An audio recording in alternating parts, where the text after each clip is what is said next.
Peter Hegseth அவர்கள் அமெரிக்காவோட secretary of வார் ஒரு வீடியோவை போஸ்ட் பண்ணியிருக்காங்க. அந்த வீடியோல வந்து பாத்தீங்கன்னா எதிர்காலம் எப்படி இருக்க போகுது, அமெரிக்காவோட டாக்ஸ் பேயர் பணம்லாம் என்ன ஆக போகுது, அர்ஷனல் ஆஃப் ஃப்ரீடம் அப்படிங்கிறது போல வந்து பண்ண ஒரு பெரிய வீடியோ வந்து பாத்தீங்கன்னா பீட்டர் ஹெக்ஸெட் அவர்களால பதிவிடப்பட்டிருக்கு. ஸோ இதுல எதிர்காலத்துல எப்படி இருக்க போகுது, கோல்டன் டோம் எப்படி இருக்க போகுது, நம்மளை எப்படி ப்ரொடெக்ட் பண்ண போகுது, ஜோ பைடன் அவர்கள் என்ன செஞ்சாரு, ட்ரம்ப் அவர்கள் என்ன செஞ்சுக்கிட்டு இருக்காரு, கோல்டன் ஃபிளீட் என்ன பண்ண போகும், அது எப்படி இருக்கும், ட்ரம்ப் கிளாஸ் பிரிகேட் எப்படி இருக்கும், புதுசா வரக்கூடிய விமானங்கள் எப்படி இருக்கும், இந்த பாம்பர் ரக விமானங்கள் எப்படி இருக்கு, நம்ம என்ன பண்றோம் அப்படிங்கிறது வந்து பாத்தீங்கன்னா அந்த ஒரு இதுல பல்வேறு விஷயங்கள் அதுல இருக்கு. என்ன அதுக்கு கீழே கிரிஞ்சு வீடியோன்னு போடுறான். அதாவது அப்படி இல்ல, சிலர் வந்து சொல்லுவாங்க இந்த மாதிரி அப்படி இப்படி இந்த வீடியோ பிடிக்குது அப்படி இருக்குதுன்னு சொல்லிட்டு. இல்ல ரியலான ஒரு ஃபேக்ட் என்ன அப்படின்னா, இப்ப ரஷ்யா வந்து பாத்தீங்கன்னா அவங்களோட மசில ஃபிளக்ஸ் பண்ணி காமிச்சுக்கிட்டு இருக்காங்க. அவங்க கிட்ட இருக்கக்கூடிய ஆயுதங்கள், அடுத்தடுத்த ஆயுதங்கள், சமீபத்துல கூட ஒரு டார்பிடோவை டெஸ்ட் பண்ணி காமிச்சாங்க. அதை நம்ம அடுத்தடுத்த பயில பார்க்க ஆரம்பிக்கலாம். நிறைய விஷயங்கள் ரஷ்யால வந்து பாத்தீங்கன்னா அடுத்தடுத்து சைலண்டா நடந்துகிட்டு இருக்கு. ஆனா அது வைலண்டா ரிஃப்ளெக்ட் ஆயிட்டு இருக்கு. ரஷ்யாவோட எதிரிகளுக்கு வந்து பாத்தீங்கன்னா கொஞ்சம் கீழெல்லாம் வந்து அப்படியே களங்கள் ஏற்பட்டிருக்கு இல்லையா? அதுவும் ஈரானோட அந்த ஸ்டபர்னஸ், அவங்களோட இருப்பு அப்படிங்கிறது வந்து பாத்தீங்கன்னா எந்த அளவுக்கு உலகத்தோட அந்த பார்வையை வந்து பாத்தீங்கன்னா மாத்தி இருக்கு. இந்த அமெரிக்காவோட நட்பு நாடுகள் அமெரிக்கா மேல இருக்கக்கூடிய அந்த பார்வைய எப்படி மாத்தி இருக்கு அப்படிங்கிறது இந்த ஈரானோட அந்த இருப்பு, ஈரானோட அந்த ஸ்டபர்னஸ் வந்து பாத்தீங்கன்னா காமிச்சிருக்கு அப்படிங்கிற பலரோட கருத்துக்கள். ஸோ இந்த டைம்ல இது போல எதிர்காலத்துல நாங்க சேர்ப்போம், ஃபியூச்சர் பேட்டில் டுமாரோ பேட்டில் எப்படி நாங்க லீடு பண்ண போறோம், ஹோம்லேண்டை டிஃபெண்ட் பண்றதுக்கு அப்படிங்கிற போல வீடியோ போட்டாங்கன்னா அது கையில இருந்ததுன்னா பரவாயில்ல. அதான் ரெடியே பண்ணிட்டு இருக்கேன். அது ஒன்றும் டெமோல கூட ப்ரோட்டோடைப் கூட கிடையாது. எப்படி அது வேலை செய்யும் அப்படிங்கிறது தெரியல. பட் ஆனா பார்ப்போம் என்ன நடக்க போகுதுன்னு சொல்லிட்டு. இதுல என்ன ஒரு ஃபேக்ட் அப்படின்னா, அமெரிக்கா கிட்ட 5th ஜெனரேஷன் இருக்கு. ரஷ்யா கிட்ட இப்பதான் ரெடி ஆயிட்டு இருக்கு. சீனா கிட்ட இருக்கு. அது எந்த அளவுக்கு கை கொடுக்கும் அப்படிங்கிறது தெரியல. அது இன்னும் பேட்டில் பெருசா ஒன்றும் ப்ரூவ் பண்ணல. அந்த ஆயுதங்கள் ஒன்றும் டெஸ்டட் கிடையாது.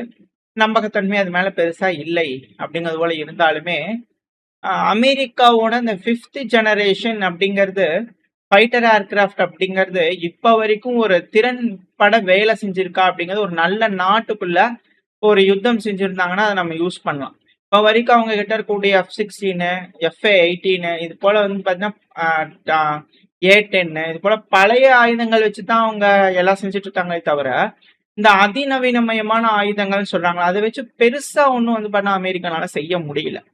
ஸோ இன்ஃபேக்ட் அதுவும் வந்து பாத்தீங்கன்னா ரியலான ஒரு காம்பேட் டெஸ்டுக்குள்ள போயிருக்கா, ஏர் டிஃபென்ஸ் சிஸ்டம் இவேடு பண்ணி ஒரு ரியலான ஒரு காம்பேட்டுக்குள்ள என்டர் ஆயிருக்கா அப்படின்னா அதுவும் கிடையாது. ஸோ அது நடக்காத வரைக்கும் அதுவும் ஒரு குப்பை தான். அதுவும் ஈரான் கிட்ட இருக்கக்கூடிய வெறும் இந்த எப்படி சொல்ற ஹீட் சிக்னேச்சர் ட்ரேஸ் பண்ணி அடிக்கக்கூடிய ஒரு மிசைல வச்சு ஈரான் அடிச்சிருக்காங்க. அதுவும் ஒரு ஒரு ஹை கிளாஸ் வெப்பனை, டாப் நாச் வெப்பன் அப்படிங்கறத அமெரிக்கா கொண்ட ஒரு நாடு கிட்ட இருக்கக்கூடிய வெப்பனை அப்படிங்கும்போது அதுவும் ஒரு குப்பை தானோ அப்படிங்கிற கேள்விகள் வருது.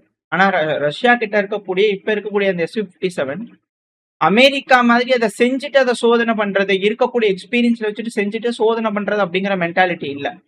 ரஷ்யா வந்து பாத்தீங்கன்னா ஆல்ரெடி இருக்கக்கூடிய ஃபீல்டுல இருக்கக்கூடிய எல்லா பிரச்சனைகளையும் வந்து பாத்தீங்கன்னா எடுத்து கருத்துல வச்சுக்கிட்டு அதுக்கு ஏத்த மாதிரி மாடிஃபிகேஷன் ரெடி பண்ண புரோட்டோடைப் வர மாடிஃபிகேஷன் உட்பட்டு பல வகையில வந்து பாத்தீங்கன்னா அதை ரெடி பண்ணிக்கிட்டு இருக்காங்க. இப்ப சமீபத்துல 2 சீட்டர் வந்து பாத்தீங்கன்னா Su-57 செக் பண்ணி பார்த்தாங்க. இது போல பல்வேறு விஷயங்கள் வந்து பாத்தீங்கன்னா ரஷ்யாவில் நடந்துகிட்டு இருக்கு. So future weapon, defence weapon அப்படிங்கிறது ரஷ்யாவது ஒர்க் ஆயிருக்கு. அஃபென்ஸ் வெப்பன் அப்படிங்கிற அமெரிக்காவது வந்து பாத்தீங்கன்னா அந்த அளவுக்கு வேலை செய்யல. ஸோ இப்போ ஃபியூச்சரோட அஃபென்சிவ் வெப்பன், இந்த ஃபைட்டர் ஏர்கிராஃப்ட் அப்படிங்கிறது வந்து பாத்தீங்கன்னா ரஷ்யாவோட டிஃபென்சிவ் பர்பஸ்க்காக மட்டும் இருக்குமா, இல்ல அஃபென்சிவ் கேப்பபிலிட்டிஸ்க்கும் இருக்குமா அப்படிங்கிறது மிக பெரும் கேள்விகளாகவும் இருக்கு. ரெண்டாவது எதிர்பார்ப்புகளும் ரொம்ப அதிகமா இருக்கு. ரஷ்யாவோட ஆயுதங்கள் மேல அமெரிக்காவோட கம்பேர் பண்ணும்போது மேலும் ரொம்ப அதிகரிச்சிருக்கு. அவங்களோட குவாலிட்டி அப்படிங்கிறதுல வந்து பண்ணா ரொம்ப அதிகரிச்சிருக்கு அப்படிங்கிறது போல எக்ஸ்பெக்டேஷன்ஸ் இருக்கு அப்படிங்கிறது போல பலரும் சொல்றாங்க. ஸோ அதை ரஷ்யா பூர்த்தி பண்ண போறாங்களா அப்படிங்கிறது வரக்கூடிய காலங்கள்ல தான் பார்க்கணும். அதெல்லாம் வச்சு பார்க்கும்போது ரஷ்யா கிட்ட இந்த மாதிரி இருக்கிறத வச்சு அவங்க ஃபிளெக்ஸ் பண்ணி காமிச்சிட்டு இருக்கும்போது இவங்க இல்லாததை கண்டுபிடிச்சிடும் அப்படிங்கிற சொல்லும் போது அது நகைப்புக்குரியதா இருக்கு அப்படிங்கிற பலரோட கருத்துக்கள். அது எந்த அளவுக்கு அப்படிங்கிறது தெரியல. பட் அது போல ஹெட்செட் அவர்கள் வந்து பண்ண ஒரு வீடியோ பதிவுகள் போட்டிருக்காரு.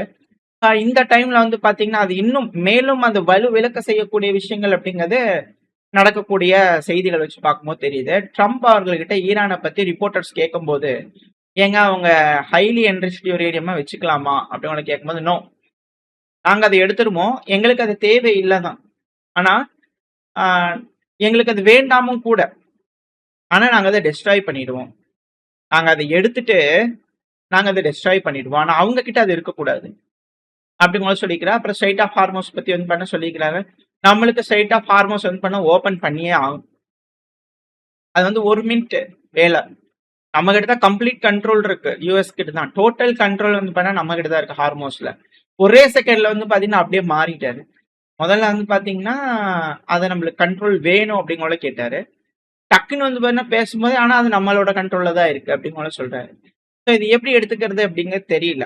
ஸோ இதெல்லாம் வச்சு பார்க்கும்போது அமெரிக்காவோட அந்த அஃபென்சிவ் வெப்பன்ஸ் மேல இருக்கக்கூடிய அந்த மதிப்பு மவுஸ் அப்படிங்கிறது குறைஞ்சுக்கிட்டே இருக்கு அப்படிங்கிற சொல்றாங்க.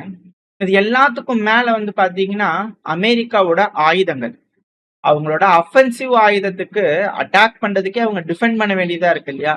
ஸோ அந்த டிஃபென்ஸ் பண்ணி வந்து பாத்தீங்கன்னா பெருமளவுல சிக்னிபிகண்ட் லெவல்ல டிப்ளீட் ஆயிடுச்சு.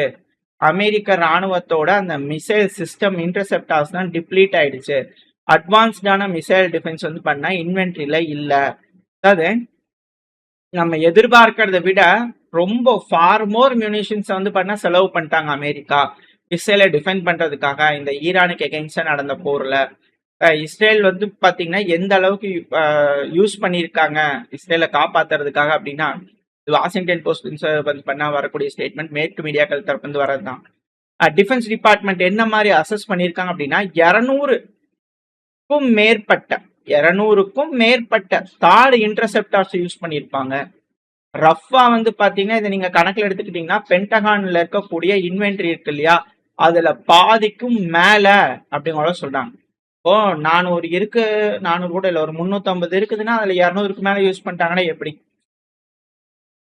இன்னொரு வேவுக்கு அது அவங்களுக்கு பெனிஃபிட்டா இருக்குமா, அவங்களால யூஸ் பண்ண முடியுமா அப்படின்ற கேள்விகள் இருக்கு.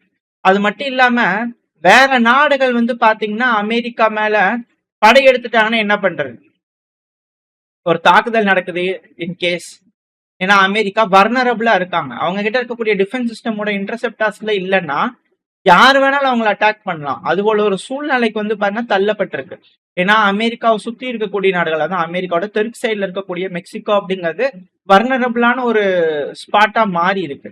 எந்த நாடு வேணாலும் அந்த இடத்துல ஆளுமை செலுத்தி அந்த இடத்துல வந்து பாத்தீங்கன்னா இருக்கக்கூடிய இது போல சீப்பான ஆயுதங்களை வச்சு அட்டாக் பண்ண முடியும். அமெரிக்காக்கு அழுத்தங்கள் தர முடியும். ஸோ அதனாலதான் பீட்டர் எக்ஸத் அவர்கள் இல்லாததை இருக்கிற மாதிரி கற்பனை பண்ணி 3D AI வச்சு விளையாட்டு காமிச்சிட்டு இருக்கிறாங்களா அப்படின்னு கேள்விகள் இருக்கு. அது மட்டும் இல்லாம 100க்கும் மேற்பட்ட SM-3 ரக மிசைல்ஸ் யூஸ் பண்ணியிருக்காங்க. SM-6 அப்படிங்கிற நேவல் இன்டர்செப்டார்ஸையும் யூஸ் பண்ணியிருக்காங்க அதிகமா. ஸோ இது எல்லாமே வந்து பாத்தீங்கன்னா இந்த ஈரானுக்கு எகெயின்ஸ்டான போர்ல அதிகப்படியா செலவாயிருச்சு. ஸோ திரும்பி ஒரு போருக்கு போறாங்க அப்படின்னா என்டையர் ஸ்டாக் பைல்ஸும் டிப்ளீட் ஆயிரும்ன்ற பயத்துல தான் தொடர்ந்து சீஸ்ஃபயரை போட்டுக்கிட்டே இருக்காரா ட்ரம்ப் அவர்கள். வேற வழியில இதை கையாளலாம் அப்படிங்கிறது போல, டைரக்ட் அட்டாக் அப்படிங்கறத ஸ்டாப் பண்ணிக்கலாம் அப்படிங்கிறது போல ட்ரம்ப் அவர்கள் முடிவெடுத்து 40 நாள்ல பின்வாங்கினதுக்கான காரணம் ஜஸ்ட் 40 டேஸ்ல அதிநவீனமயமான ஆயுதங்கள் வச்சிருக்கக்கூடிய ஒரு வேர்ல்டு சூப்பர் பவர் ஒரு ஈரான்ற ஒரு சாதாரண நாடு கிட்ட 40 நாள்ல பின்வாங்குறாங்க, அட்டாக் பண்றதுக்கு தயங்குறாங்க அப்படின்னா எந்த அளவுக்கான அவங்க கிட்ட இருக்கக்கூடிய ஆயுத இழப்புகள் இருக்கும் அப்படிங்கறதுதான் இந்த அனாலிட்டிக்ஸ் வச்சு இந்த மேற்கு நாடுகளோட போஸ்ட் வச்சு நம்மளால புரிஞ்சுக்க முடியுது. அதுவும் இஸ்ரேல் வந்து பாத்தீங்கன்னா 100க்கும் மேற்பட்ட 100க்கும் இது கிட்டதான் வந்து பாத்தீங்கன்னா ஆரோ இன்டர்செப்டார்ஸ் யூஸ் பண்ணிருக்காங்களாம். 90 டேவிட் ஸ்லிங் இன்டர்செப்டார்ஸ் யூஸ் பண்ணிருக்காங்க.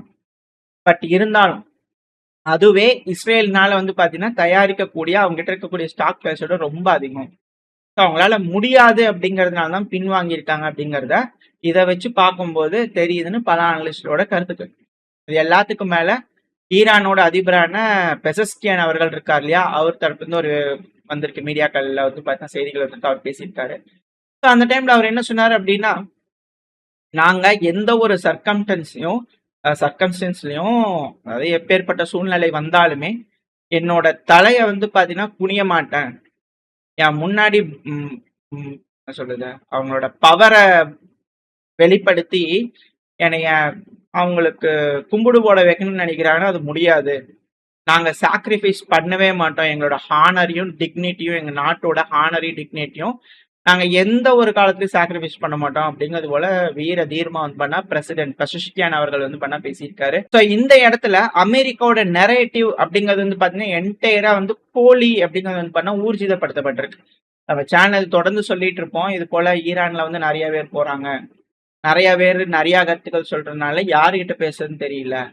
அப்படிங்கிறது போல பல தடவை பலரோட கருத்துக்களா இருந்தா அந்த டைம்ல நம்ம தெளிவா சொல்லியிருந்தோம். அவங்க நிறைய பேர் இருந்தாலும் நிறைய பேர் போனாலும் ஒருமித்த கருத்துல இருக்காங்க. இங்க ஒருத்தர் இருந்தாலும் அவர் பலவிதமான கருத்துக்கள் சொல்றாரு. அதுதான் இங்க ஒரு பிரச்சனையா இருக்கு அப்படிங்கிறது போல. ஸோ அந்த இடத்துல இப்போ ஈரானோட நிலைப்பாடு என்ன அப்படிங்கிறது தெளிவா வந்து பாத்தீங்கன்னா இந்த இடத்துல வெளிப்பட்டிருக்கு. ஸோ இதை எப்படி அமெரிக்கா ஓவர் கம் பண்ணி வர போறாங்க அப்படிங்கிறது பார்க்கலாம். ஏன்னா அமெரிக்காக்கு அடுத்தடுத்து வந்து பாத்தீங்கன்னா போர்கள் லைன் அப்ல நிக்குது. அவங்களோட இருப்பு, அவங்களோட பவரை நிலைநிறுத்திக்கணும் அப்படின்னா அவங்களோட ஃபோர்ஸ் வந்து பாத்தீங்கன்னா அவங்களோட மைட் காட்டணும் அப்படிங்கிறது அதிகப்படியா இருக்கு. ஸோ இப்படி இருக்கும்போது அவங்க நாட்டை எப்படி அவங்களால டிஃபெண்ட் பண்ண முடியும் அப்படின்ற கேள்விகள் இந்த இடத்துல வர ஆரம்பிச்சிருக்கு. ஸோ வெயிட் பண்ணி பார்ப்போம். ஈரானுக்கு எகெயின்ஸ்டா இந்த மிடில் ஈஸ்ட்ல என்ன செய்ய போறாங்க அமெரிக்கா? ஸோ இப்போ திரும்பவும் இந்த ஸ்ட்ரைட் ஆஃப் ஹார்மோஸ்ல ஏதாவது செய்ய முடியுமா? ஏதாவது செய்ய போறாங்களா?